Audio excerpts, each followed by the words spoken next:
किसी भी संघर्ष की तरह आज की इस कहानी की यात्रा भी थोड़ी कठिन थी, लेकिन इसने उन लोगों को जन्म दिया जिनकी आवाज और संघर्ष आज भी गूंजते हैं।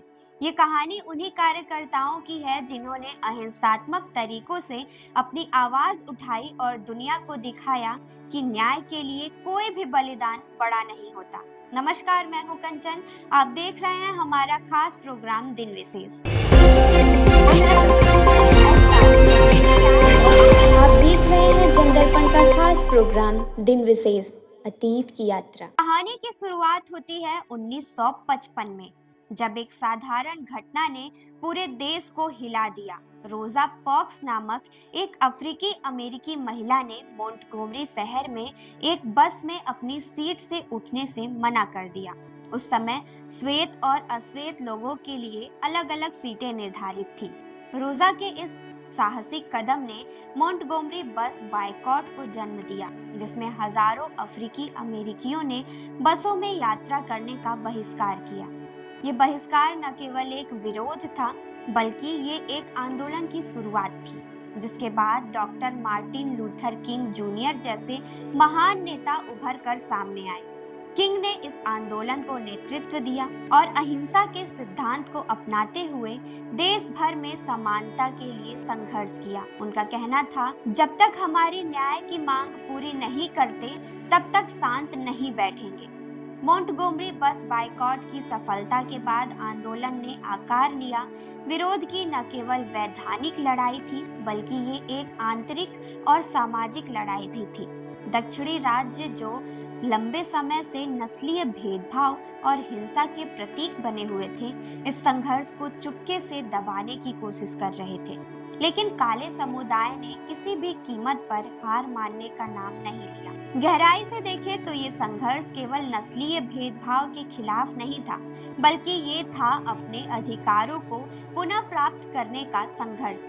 और इस संघर्ष ने जन्म दिया था सिट इन्स, फ्रीडम राइट्स और मार्च टू सेल्मा जैसे आंदोलन, जिनका उद्देश्य था कानूनों में बदलाव लाना और समाज को ये समझाना कि अश्वेत समुदाय को भी सम्मान और अधिकार मिलना चाहिए।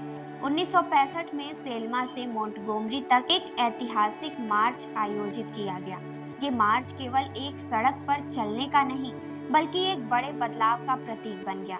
हजारों लोग, जिनमें अश्वेत और श्वेत दोनों शामिल थे, इस मार्च में भाग लेकर नस्लीय भेदभाव और वोटिंग राइट के लिए अपनी आवाज उठा रहे थे।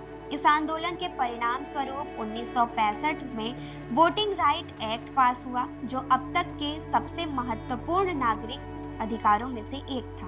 अंततः 1964 का नागरिक अधिकार अधिनियम, 1965 का मतदान अधिकार अधिनियम और 1968 का फेयर हाउसिंग अधिनियम जैसे प्रमुख कानून पारित हुए। इन कानूनों ने नस्लीय भेदभाव को समाप्त किया और अफ्रीकी अमेरिकियों के लिए एक नई राह खोली।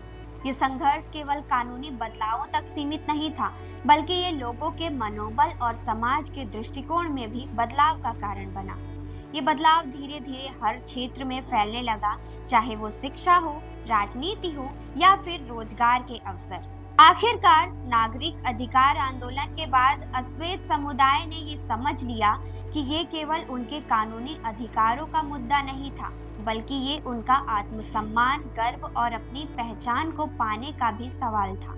1966 के आसपास अश्वेत शक्ति आंदोलन का उदय हुआ, जिसने नागरिक अधिकारों के संघर्ष को एक नई दिशा दी। इसमें काले गौरव और आत्मनिर्भरता की बात की गई और इसने ये दिखाया कि अगर हर व्यक्ति अपने अधिकारों के लिए खड़ा हो, तो कोई भी संघर्ष हार नहीं सकता।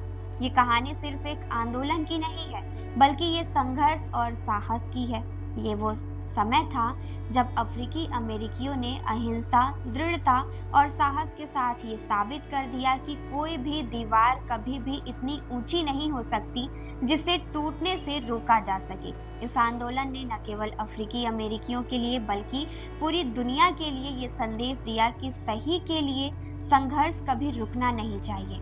आपको ये कहानी कैसी लगी, हमें कमेंट बॉक्स में जरूर बताएं और देखते रहें जनदर्पण न्यूज। धन्यवाद।